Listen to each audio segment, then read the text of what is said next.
하나님의 말씀은 갈라디아서 5장 13절에서 15절의 말씀입니다.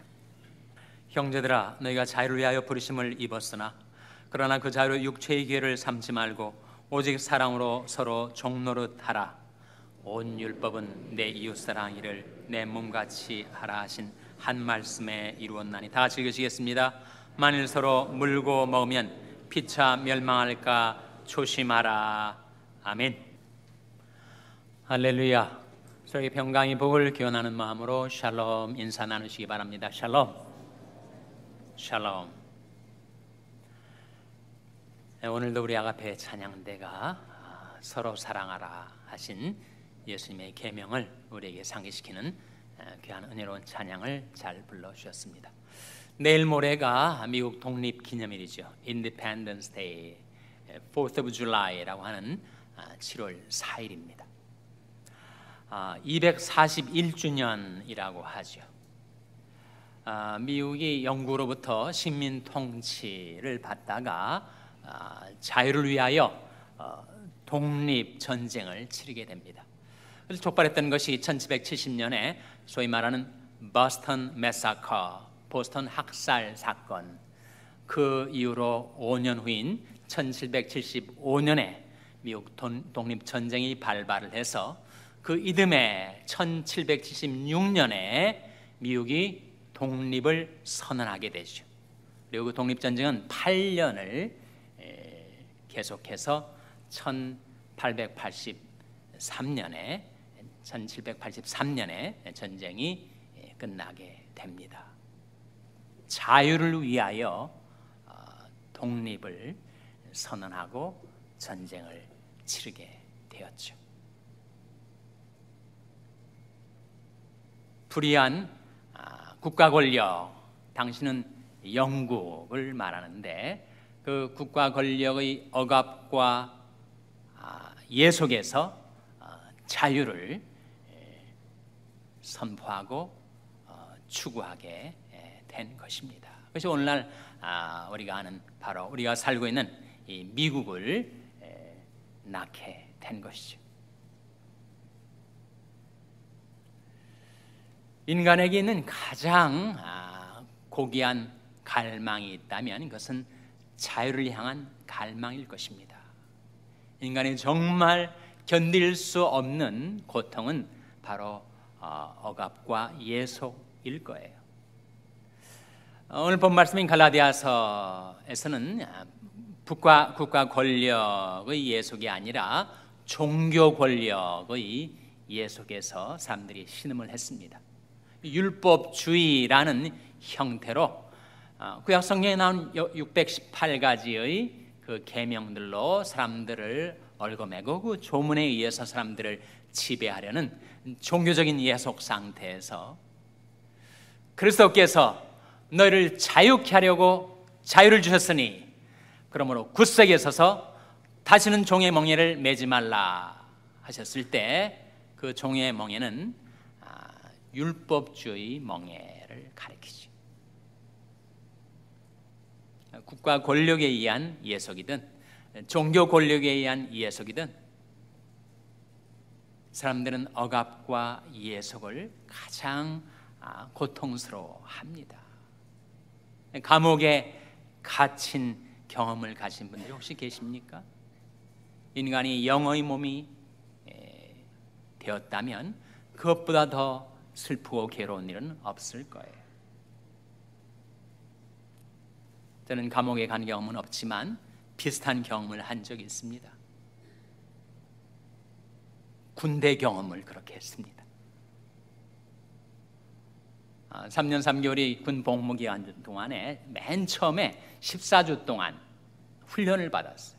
지독한 훈련을 98일 동안 받았습니다. 신체적인 압박, 정신적인 고통, 언제 이게 끝나는가? 그래서 같이 훈련을 받는 사람들이 다 날짜를 X표 하면서 언제 이 훈련이 끝나는가 그렇게 간절히 기다렸던 그런 시절이 있었습니다. 병마로 인해서 고통을 당하는 경우에 내가 언제 이 병마에서부터 벗어날 수가 있는가를 사람들은 고대하죠.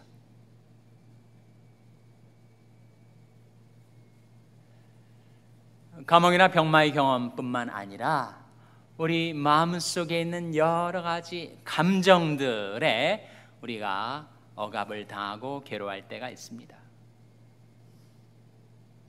사람들을 미워하고 시기하고 질시하고 그 분노의 감정, 원한의 감정에 내가 갇혀 있을 때가 있습니다. 두려움의 감정에 사로잡혀 있을 때도 있죠. 방탕과 술취함, 음란과 호색함, 쟁투와 시기함 속에 내가 예속을 당해 있을 때가 있습니다. 여러 가지 욕망이 내 마음을 사로잡아서 그 욕망에 이끌려 거기서 헤어나지 못한 채 살아가는 경우도 있습니다. 예수님께서 요한복음 8장 34절 말씀에 진실로 진실로 너에게 이르노니 죄를 범하는 자마다 죄의 종이라고 말씀하셨어요. 사람마다 자기가 인생의 주인인 것을 생각하지만 자기의 이성, 자기 판단을 넘어서는 더 큰 정욕과 욕망, 죄의 사슬에 매여 끌려 다니는 인생들이 많이 있다 하는 거죠.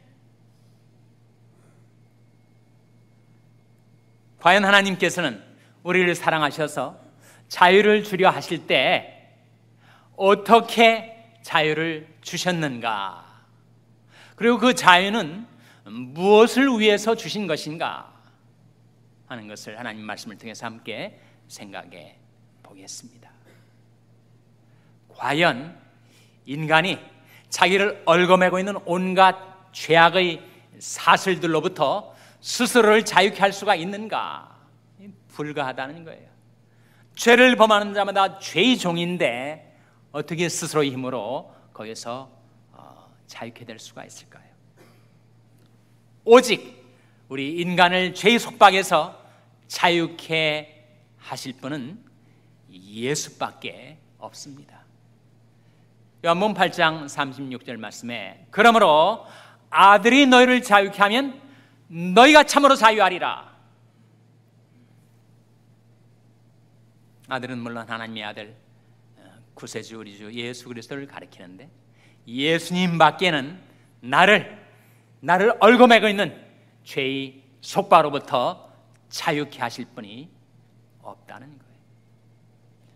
요한복음 8장 31절 32절에 예수께서 자기를 믿은 유대인들에게 이르시되 너희가 내 말에 거하면 참 내 제자가 되고 진리를 알지니 진리가 너희를 어떻게 하리라 라고 했습니까? 자유케 하리라. 우리가 주님의 말씀에 거하면, 주님 말씀을 깨닫고 그 말씀 가운데로 행하며 살면 우리가 진리를 알게 될 것이다. 그런데 그 진리가 너희를 자유케 할 것이다 라고 했을 때 그 진리가 뭐죠? 진리는 사상이 아닙니다. 철학이 아닙니다. 이념이 아닙니다. 이데올로기가 아닙니다. 진리는 명제적인 진술, propositional statement가 아닙니다. 진리는 무엇인가? 진리는 살아있는 인격, 예수가 진리입니다. 예수께서 가라사대 내가 곧 길이요 진리요 생명이니 나로 말미암지 않고는 아버지께로 올 자가 없느니라. 어떤 심오한 사상과 이념도 인간이 겪는 그 온갖 다양한 문제들을 풀어줄 힘이 없어요. 살아계신 예수께서 내게 오시면 내 모든 질문과 추구에 대해서 대답을 줄 뿐만 아니라 나를 얽어매고 있는 모든 죄의 사슬에서 나를 자유케 주십니다. 예수님께서 나를 자유케 하신다 하실 때 무엇을 사용하셔서 나를 자유케 하시는가? 두 가지를 사용하셔서 인간을 자유케 해주세요. 그 두 가지가 뭘까요? 바로 예수의 피와 예수의 영으로 우리를 자유케 주십니다. 예수의 피, 예수님의 보혈, 예수의 피가 우리를 죄에서 자유케 해줘요. 요한일서 1장 7절 말씀인데, 저가 빛 가운데 계신 것 같이 우리도 빛 가운데 행하면 우리가 서로 사귐이 있고 그 아들 예수의 피가 우리를 모든 죄에서 깨끗하게 하실 것이요 하는 말씀이 나와요. 하나님이 빛 가운데 계시죠. 그러한 것처럼 죄의 어둠 속에 살던 내가 복음을 듣고 깨닫고 회개하고 돌이켜 나도 빛 가운데 행하면 어떻게 되는가? 하나님과 나 사이에 사귐이 회복되고 그 아들 예수의 피가 나를 모든 죄에서 깨끗하게 해주신다는 겁니다. 인간의 죄를 맑히는 것은 예수의 피밖에 없네. Nothing but the blood 라는 찬송이 있는 대로 예수의 피밖에는 나의 죄를 씻어줄 것이 없습니다. 요한계시록 1장 5절 말씀에 우리를 사랑하사 그의 피로 우리 죄에서 우리를 해방하시고. 어떻게 예수님의 피가 인간을 죄에서 해방시킨다는 말인가? 예수님 피 안에 있는 특별한 적혈구와 백혈구가 있어서 인간의 죄 문제를 해결해 준다는 말인가? 피는 생명을 의미하죠. 생명이 피에 있으므로 피가 죄를 속하느니라. 우리가 지었던 죄로 인해서 우리가 죽을 수밖에 없었을 때 내가 죽을 그 죽음을 대신 하나님께서 예수님에게 짊어지게 하셔서 예수님을 십자가에 달리게 하셨을 때 독생자의 고귀한 생명의 피를 희생하셔서 우리 모든 죄값을 지불하신 하나님. 그래서 누구나 예수님의 피를 의지해서 죄를 자복하고 회개하면 즉각 죄 용서함을 받습니다.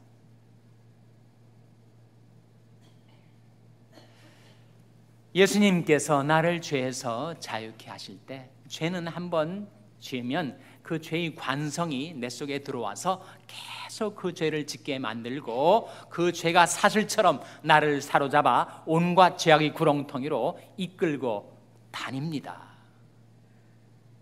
뿐만 아니라 내가 지었던 그 죄악들이 죄책감으로 정죄감으로 살아나서 나를 무차별 공격해서 나를 쓰러뜨리고 말아요. 예수의 피를 의지할 때 내가 지었던 모든 죄에서 용서를 받을 뿐만 아니라 이제 죄와 싸워 이길 힘을 내 안에 부어주시죠.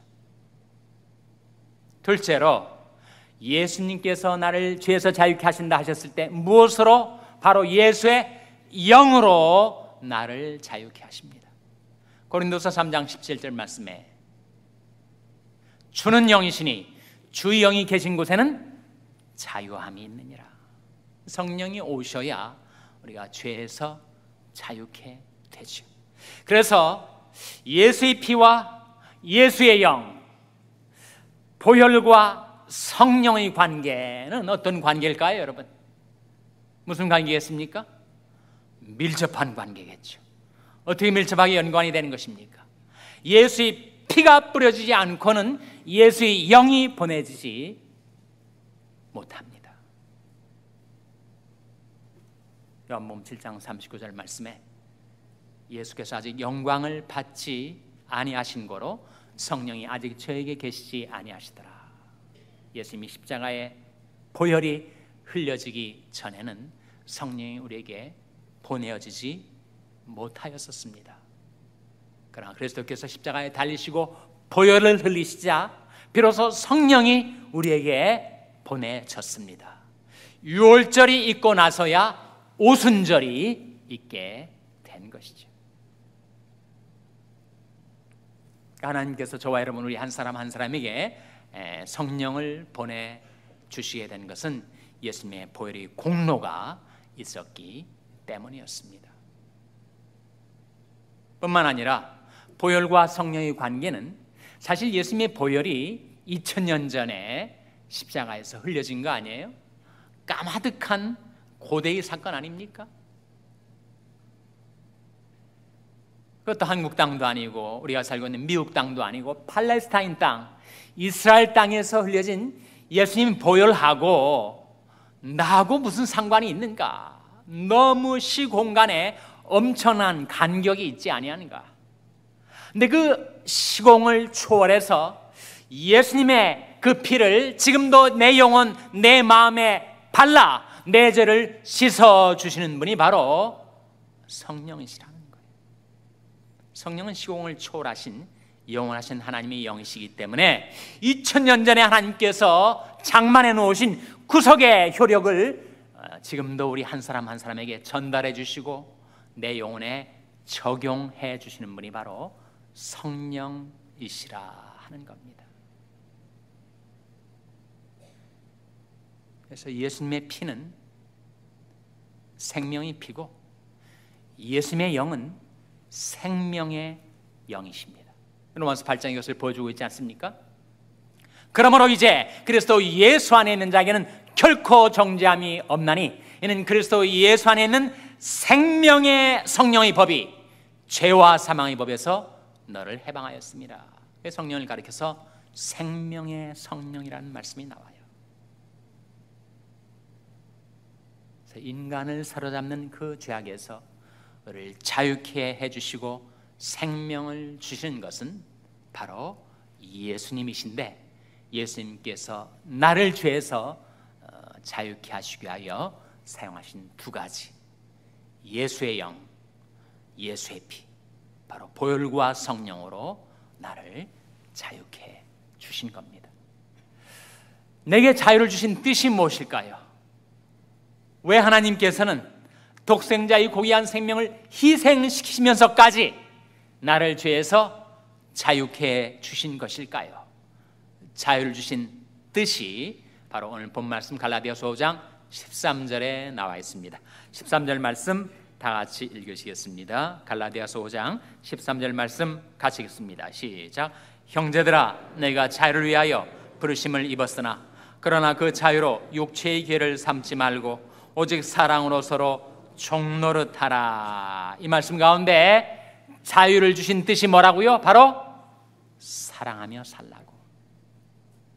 형제들아, 너희가 자유를 위하여 부르심을 입었으나 그러나 그 자유로 육체의 계를 삼지 말고 오직 사랑으로 서로 종노릇하라.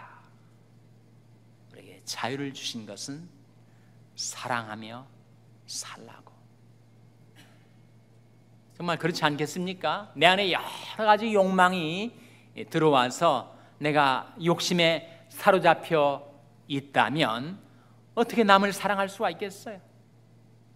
그 이기심과 자기 중심성에 갇혀있는 내가 어떻게 남을 사랑할 마음을 가질 수가 있겠습니까?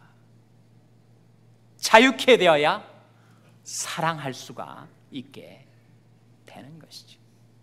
그래서 자유는 사랑을 위하여 주신 것입니다. 마치 무엇과 같은가? 우리 하나님께서 여러 가지 축복을 베풀어 주시는데 축복은 사명을 위하여 주신 것과 같습니다. 그럼 하나님께서 여러분에게 건강의 축복을 주지 않았어요? 재물의 축복을 주지 않았습니까? 가정의 축복, 교회의 축복, 생업의 축복, 여러 가지 축복을 주셨는데 왜 이런 축복들을 우리에게 주신 것인가? 바로 사명을 위해 살라고 주신 거지. 저는 이따금씩 병원에 입원해 있는 우리 교우들을 신방하면서 제 두 다리로 병원을 오르락 내리락 하면서 내게 건강한 두 다리를 주신 것은 신방하라고 주신 거구나, 이렇게 스스로 깨닫고 다짐할 때가 있어요. 우리에게 재물을 주신 것은 가난한 이웃을 도우라고 주신 거죠. 여러분의 건강을 주신 것은 그 건강 가지고 남을 위해 살라고 주신 것. 그래서 자유는 사랑을 위하여, 축복은 사명을 위하여, 은사는 봉사를 위하여, 베드로전서 4장 10절 말씀 아닙니까? 각각 은사를 받은 대로 하나님이 각양 은혜를 맡은 선한 청지기같이 서로 봉사하라. 여러분에게 하나님께서 특별한 영적인 재능을, 은사를 주셨다면 그것은 봉사라고 주신 것. 가르침의 은사든, 섬김의 은사든, 긍휼의 은사든, 구제의 은사든, 예언의 은사든, 어떠한 은사를 주셨든지 간에 그 은사 주심의 목적은 봉사하며 살라고. 우리 하나님께서 각양 다양한 은사, 은혜들을 베풀어 주셨습니다.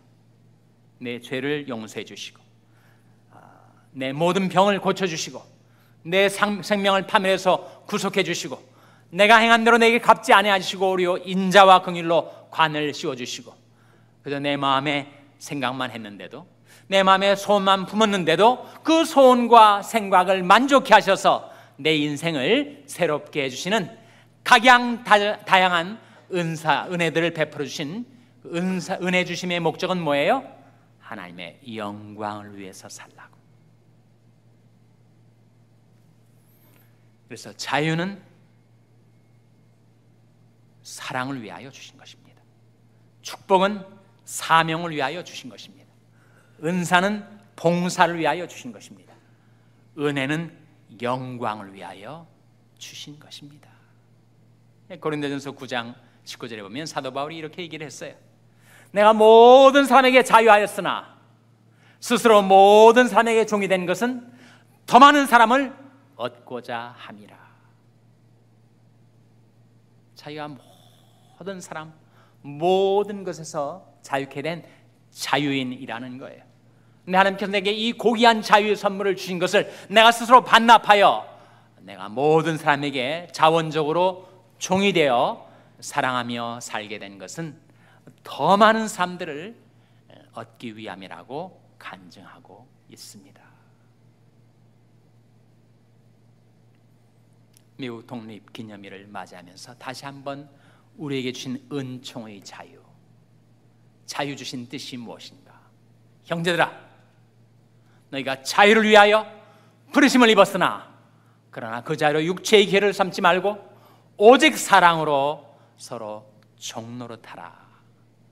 주신 은총의 자유를 사랑을 위해 쓰며 살아가는 저와 여러분 될 수 있기를 주님의 이름으로 축원합니다. 기도하시겠습니다. 하나님 아버지, 저들에게 자유를 주시기 위하여 우리 주 예수 그리스도의 고귀한 생명을 십자가에서 희생하신 그 하나님의 사랑의 능력, 생명의 능력이 저들에게 있어서 이제는 모든 죄에서 자유케 된 자들로 오직 사랑하며 섬기며 살아갈 수 있도록 하나님 저희들을 성령으로 도와 주시옵소서. 예수님의 이름으로 기도하옵나이다. 아멘.